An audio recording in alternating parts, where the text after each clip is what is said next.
மிகுந்த மகிழ்ச்சியோடு இந்த விழாவை தங்களுடைய வீட்டு விழாவாக மாற்றி கொண்டாடி கொண்டிருக்கின்ற அன்பு தோழர்களே, மகிழ்ச்சி. கேட்காமலே கிடைச்சாதான் பெருமை, மரியாதையெல்லாம் அது இங்க கிடைச்சிருது. ஐயா ஆசிரியர் அவர்களுக்கு வாழ்த்து சொல்லணும். பொதுவா தமிழ்நாட்டில் ஒரு வழக்கம் இருக்கு, வாழ்த்த வயதில்லை வணங்குகிறேன் அப்படின்னு. அப்படிலாம் ஒண்ணும் கிடையாது. நம்ம வாழ்த்தாம யார் வாழ்த்துவார்கள்?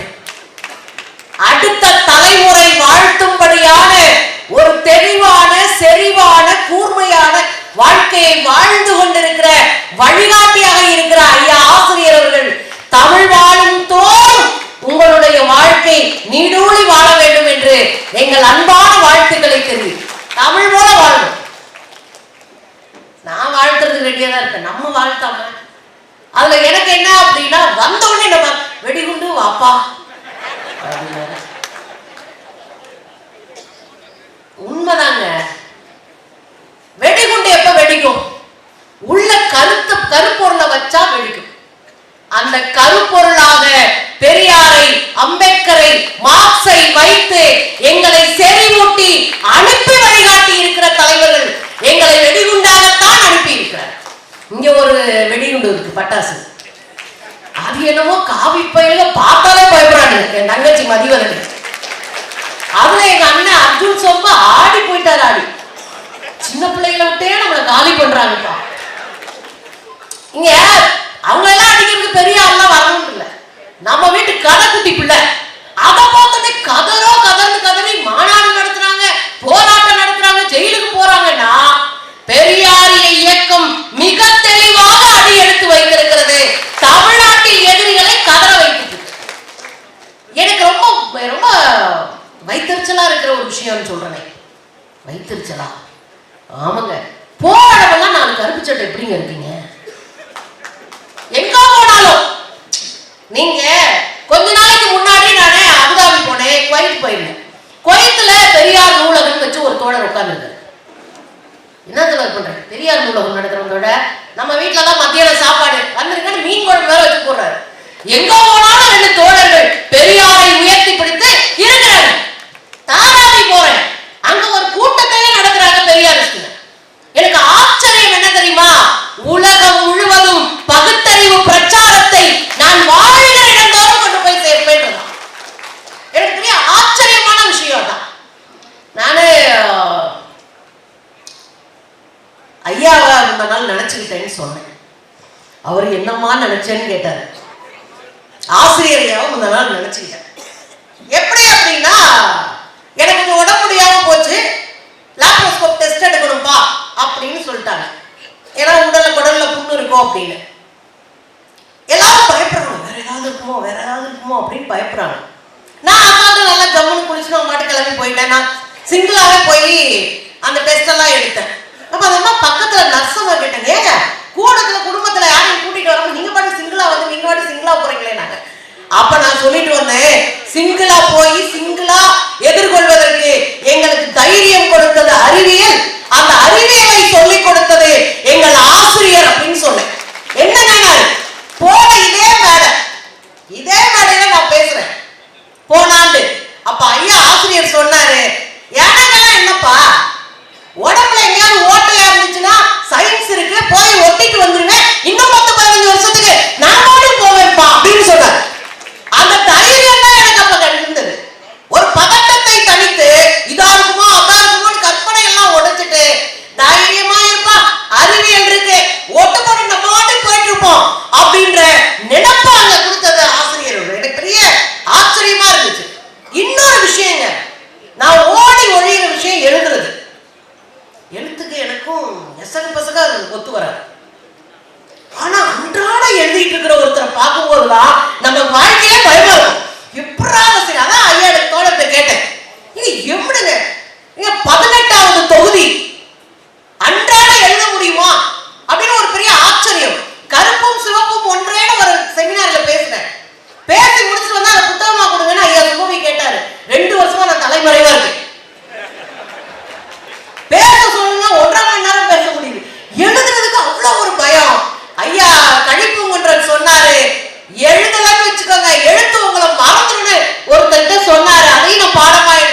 தூங்குமா, ஒழுங்கா சாப்பிடுமா, பிரச்சனைகளை எதிர்கொள்ளுமா, பெண்கள் தைரியமானவர்கள்.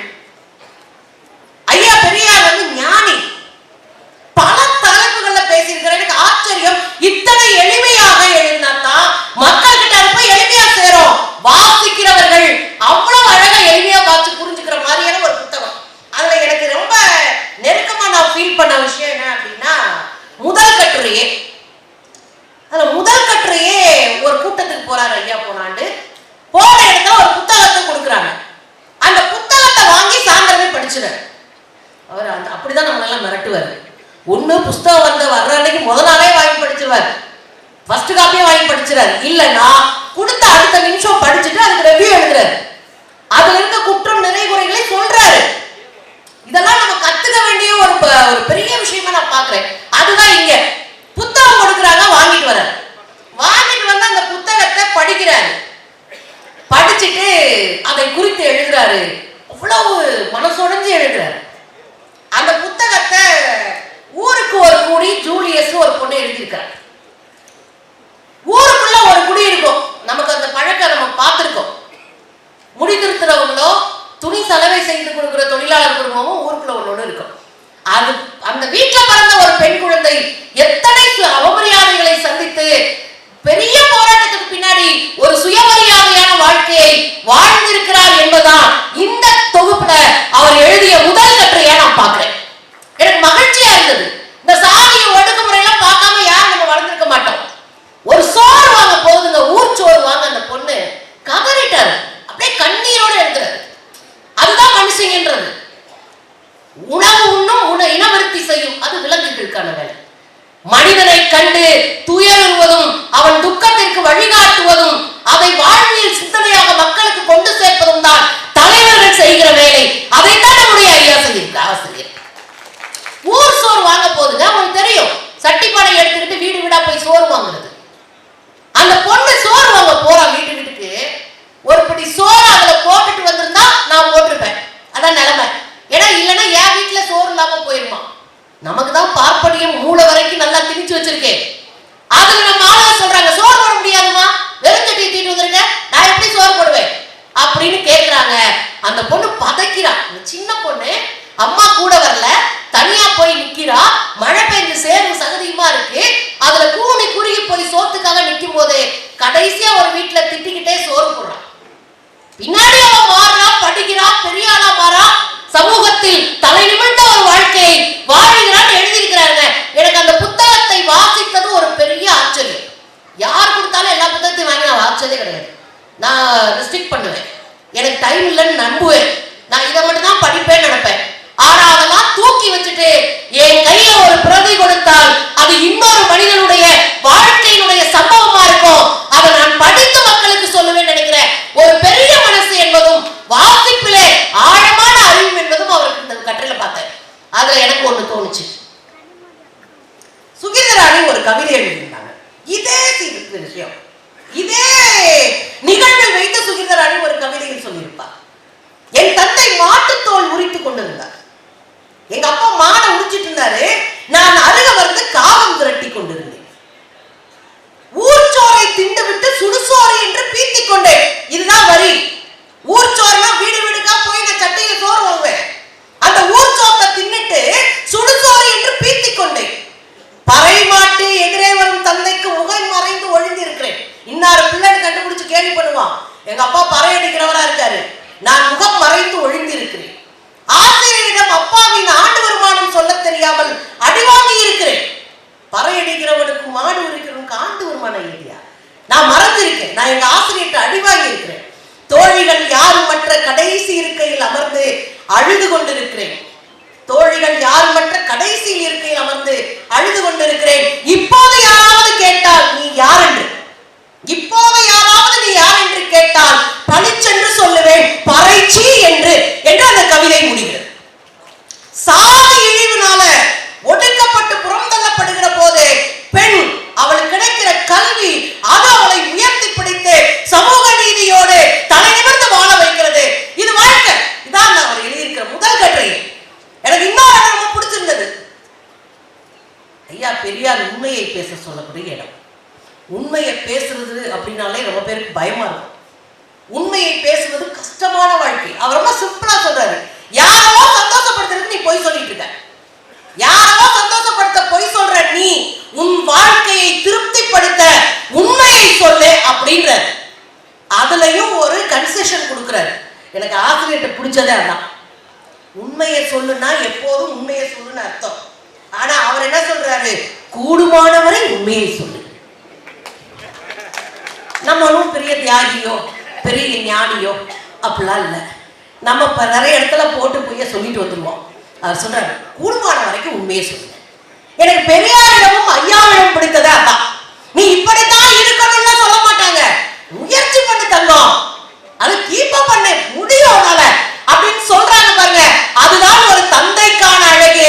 முதுகுல தட்டி கொடுத்து நீ வேறு வாமா வாமா அப்படின்னு கூட்டிட்டு போகிற ஒரு அழகு. எனக்கு பெரியார் உண்மையிலே தீர்க்கதரிசிதான். இந்த கட்டுரையை படிக்கும் போது எனக்கு தோணுச்சு. அவர் சொல்றாரு, நீதிமன்றங்களை வழக்காடுறாங்க, 2 பேர் நிக்கிறான் சாட்சிக்குள்ள, 2 பேரும் நான் சொல்றதான் உண்மைன்றான். ஆனா ஒருத்தன் எவ்வளவு குற்றவாளி தானே, ஒருத்தன் பொய் சொல்றான்னு தானே அர்த்தம் அப்படின்னு அந்த பேச்சு பெரியாருடைய பேச்சு அதை சொல்றாரு. அதை சொல்லிட்டு அழகா முடிச்சாரு, நான் பெரியார் தீர்க்கதரிசி என்பதை அப்போதும் உணர்கிறேன். ஏன் தெரியுங்களா, பிஜேபி வர்றத 31 கண்டுபிடிச்சிருக்காரு பாருங்க. பிஜேபி காரன் வருவான், 25 லட்சம் வாட்ஸ்அப் குரூப் உருவாக்குவான், வாயில வர்றத பூரா வடையாடுவோம். அவன் ஒரு குரூப் நமக்கு ஆர்குமெண்ட் ஏட்ட வாங்க, ஒரு தேவையை குறிங்கள். நம்ம அண்ணன் அண்ணாமலை 20,000 புத்தகம் படிச்ச மனுஷன், ஒரு தேவையை கொடுங்கள், உங்களோட விவாதிக்க. எப்பா உன் கூட மனுஷன் விவாதிப்பாங்க, விவாதிக்கிறதுக்கு அங்க என்ன இருக்கு? விவாதம் என்பது அறிவு சார்ந்தது. அதுக்கும் சங்கிகளுக்கு என்ன தொடர்பு? என்ன தொடர்புங்க? இங்க நீங்க படிக்கிற போது பெரியார் அதான் சொல்றாரு, வாதமா ஒருத்தன் வாயை திறந்த போய்தான். மும்பையில வந்து தேர்தல் நடந்துட்டு இருக்கு, சித்தி விநாயகர் கோயில வகுவாரியம் எடுத்துக்கிச்சுன்னு கிளப்பி விட்டுதான். இது என்னங்க அநியாயமா இருக்கு? இப்ப பொய்யே சொல்லிட்டு இருக்கிறவங்க தான் எங்களுடைய ஆசிரியர் சொல்றாரு, கூடுமானவரை உண்மை சொல்ல ட்ரை பண்றா சங்கி அப்படின்னு சங்கிகளுக்கும் சேர்த்து இங்க சொல்லி இருக்கிறேன். இன்னொரு இடத்துல எனக்கு ரொம்ப பிடிச்சது, நான் 1 நிமிஷத்துக்கு முடிச்சிடறேன். என்னாச்சு? ஏன்னா எப்பயும் சைட்ல வந்து நிப்பாரு நம்ம பிரின்ஸ் அந்த ஏரியாவை தெரிஞ்சாருன்னா நம்ம முடிச்சுக்கணும்னு அர்த்தம். சரி பேசட்டும் போங்க அப்படின்னு விட்டாரு உங்களுக்கு. அது இன்னொரு இடம் ரொம்ப பிடிச்சிருந்தது. பெண்களை ஒருபோதும் எனக்கு தெரிந்து பெரியாரிய இயக்கங்கள் மலர் பூ இவர்கள் தென்றல் அப்படின்னு சொன்னதே கிடையாது. எனக்கு தெரிஞ்சு களத்துல போராடணும்னா 2 பேரும் சமமா நின்று அடிச்சு களமிறங்குகிற ஒரு இயக்கம் பெரியாரிய இயக்கமா தான் இருக்கு. அதெல்லாம் தீர்க்க முக்கியமா இருக்கு. எனக்கு ரொம்ப வைத்தறிச்சலான விஷயம் என்னன்னா, குடும்பமா வருவீங்க. நான் அவருக்கு பேசிட்டு இருந்தேன், என்ன சொல்லு குடும்பமா வர்றீங்க, நாங்களாம் குடும்பத்துக்கிட்ட வாங்கின அடி இருக்கு பாருங்க. கிளம்பிட்டியாமா, பைய தூக்கி போட்டு கிளம்பிட்டியா? அப்புறம் நம்ம பக்கத்து வீட்டுலாம் பேசுவோம், இந்த பிள்ளை அப்படியே கிளம்பி போயிரும், பச்சைக்கு போட்டுக்கிட்டு ஒரு பைய தூக்கிட்டா ஆடு கிளம்பா அப்படின்னுவாங்க. ஆனா அப்படியான ஒரு இடையூறு இல்லாமல் என் தங்கைகள் அடிச்சு நொறுக்கிறதுக்கு ஒரு பகுத்தறிவு என்கிற ராஜபாட்டையை போட்டு நீ போயிட்டு மகளை அனுப்புறதுக்கு குடும்பமாக கருத்தியலாக நிற்பது என்பது ஒரு மிகப்பெரிய விஷயமாக நான் பார்க்கிறேன். பெரியாரிய சிந்தனையை கற்றுக்கொண்ட விஷயம் பெண்ணு பூவெல்லாம் கிடையாது, அவ வந்து மலர்லாம் கிடையாது, கொடி எல்லாம் கிடையாது. அவ அடிச்சு நொறுக்கி தேவைப்படுகிற நேரத்திலே களமாடுகிறவளாக இருப்பாள் என்பதற்கு ஒரு கட்டுரை. சபீனா என்கிற ஒரு பொண்ணு, ஒரு நர்ஸ். உங்களுக்கு தெரியும் கேரளாவோட எவ்வளவு பெரிய அவலம் நடந்தது அப்படின்னு. அந்த கேரளாவில் நிலச்சரிவு ஏற்பட்டு வயநாடே அழிந்த போது ராணுவத்திற்கு உதவி செய்ய ஒரு பெண் தேவைப்படுகிறார், ஒரு நர்ஸ் தேவைப்படுறாங்க. எல்லாம் துண்டாடப்பட்டு கிடக்கு, துண்டு துண்டா கிடக்குறாங்க மனிதர்கள். அங்கங்க சின்ன சின்னதா சிக்கி இருக்கிறாங்க, அவங்க மருந்து கொடுக்கணும். அப்போ ஒரு ஒற்றை கப்பையை பிடிச்சிட்டு கீழே தண்ணி ஓடிட்டு இருக்கு. ஒரு சினிமா படம், ஒரு திரைப்படத்தினுடைய சாகசத்தை போல அந்த கம்பியை பிடிச்சு தொங்கிக்கிட்டு உடம்புல மருந்தை கட்டிக்கிட்டு அப்படியே கொஞ்சம் கொஞ்சமா அந்த கம்பியை பிடிச்சு போய் அங்க இருக்கிற மக்களை காப்பாற்றிய சபீனா என்கிற அந்த நர்ஸ பற்றி எழுதி இருக்கிறார். கொண்டாடணுங்க, பெண்களை கொண்டாடுவோம். களத்தில் இருக்கிற பெண்கள் தான் நம்முடைய அடையாளங்கள். அப்ப அடையாளத்தை கொண்டாட வேண்டும் என்று சொல்லுகிறார். எனக்கு ஒரு செய்தி சொல்லிட்டு முடிக்கிறேன். பெரியாரிய சிந்தனை இன்னைக்கு தமிழ்நாட்டினுடைய வேரோடி போய் கிடக்குங்க. அது நீங்க எத்தனை பேர் பார்த்திருக்கீங்கன்னு தெரியல. நான் எல்லா விதமான இயக்கங்களும் பங்கெடுக்கிறாரு. கொஞ்ச நாளைக்கு முன்னாடி ஒரு திருமணத்திற்கு எனக்கு அழைப்பு வந்தது. நாங்க சுயமரியாதை திருமணம் செய்ய போறோம், நீங்க வரணும். நானும் திருமுருகன் காந்தி அவர்களும் போறோம். போன பிறகுதான் தெரியுது அந்த பையன் கருப்பு சட்டை போட்டிருக்காங்க, அந்த பையன் சாதி மறுப்பு திருமணம் பண்றாங்க, தாலி மறுப்பு திருமணம் பண்றாங்க, தாலி எல்லாம் மறுக்கிறாங்க, சடங்கு மறுக்கிறாங்க. ஆனா எந்த இயக்கத்துல பாருங்கன்னு கேட்கிறோம். அவங்க எந்த இயக்கத்திலும் இல்லை, ஆனால் நாங்கள் பெரியாரை பின்பற்றுகிறோம் என்று அந்த பசங்க சொல்றாங்க. இது ஒரு முக்கியமான ஐக்கான. ஐயா சொல்றாங்க இளைஞர்களை நிறைய பார்க்கணும். ஐயா நீங்க பார்க்காத இளைஞர்கள் கோடிக்கணக்கில் கருப்பு சட்டைக்காரர்களாக தமிழ்நாட்டில் இருக்கிறார்கள். நாம பார்க்கிறோம். சுயமரியாதை திருமணத்தை செய்கிறார்கள், சுயமரியாதையான தலைநிமிர்ந்த வாழ்க்கையை வாழ வேண்டும் என்கிறார்கள்.